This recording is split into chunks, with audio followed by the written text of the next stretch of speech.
Le bonheur, c'est déjà de continuer à désirer ce qu'on possède déjà.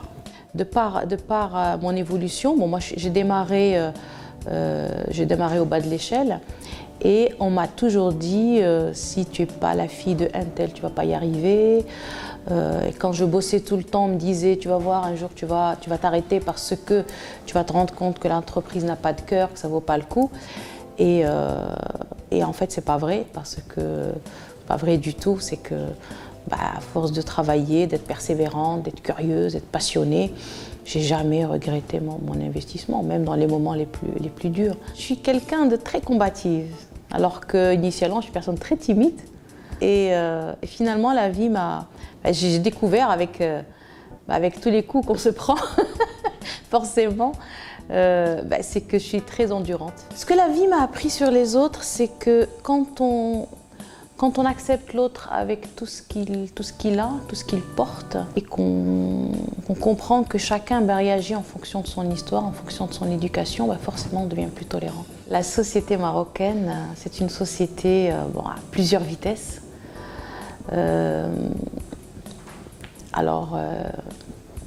je vois le Maroc, j'ai l'impression, c'est très difficile de généraliser, mais en tout cas je parle pour moi, le Maroc dans lequel j'ai grandi, c'est pas le Maroc d'aujourd'hui. Je trouve que, et là aussi c'est très difficile de généraliser, mais de quelques expériences que j'ai, je trouve qu'on a une tendance à être beaucoup moins tolérant qu'avant. Alors, après, je ne sais pas l'expliquer. Je pense qu'il y a des psychologues, il y a des sociologues qui font des études.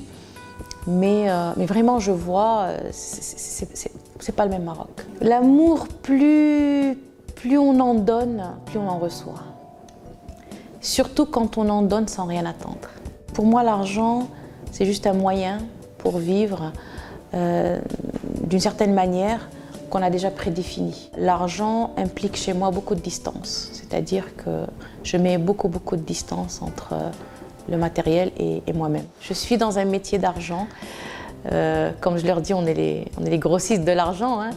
On l'achète en gros et on le vend au détail. C'est une manière. Donc c'est vrai que je suis dans l'argent. Autant il y a le côté noble du métier que je fais qui est que grâce à ce que je fais, grâce au crédit que je donne, on aide les ménages à améliorer leur qualité de vie quand ils le font dans les règles de l'art. Et je vois aussi quand la relation à l'argent n'est pas saine, quand l'argent commence à guider la vie des gens, je vois aussi les dégâts que ça peut faire. Et ça fait aussi partie de notre rôle, justement à travers toutes les règles que nous mettons en place, à travers les règles d'éthique surtout, de faire attention à ne pas engouffrer les gens dans des situations, en tout cas autant qu'on le peut, de ne pas les engouffrer dans des situations justement où la relation à l'argent peut devenir néfaste pour la personne et pour tout son ménage. Donc l'argent, oui, quand c'est un moyen pour améliorer sa qualité de vie, mais non quand ça devient un objectif de vie. Pour moi, c'est juste un moyen.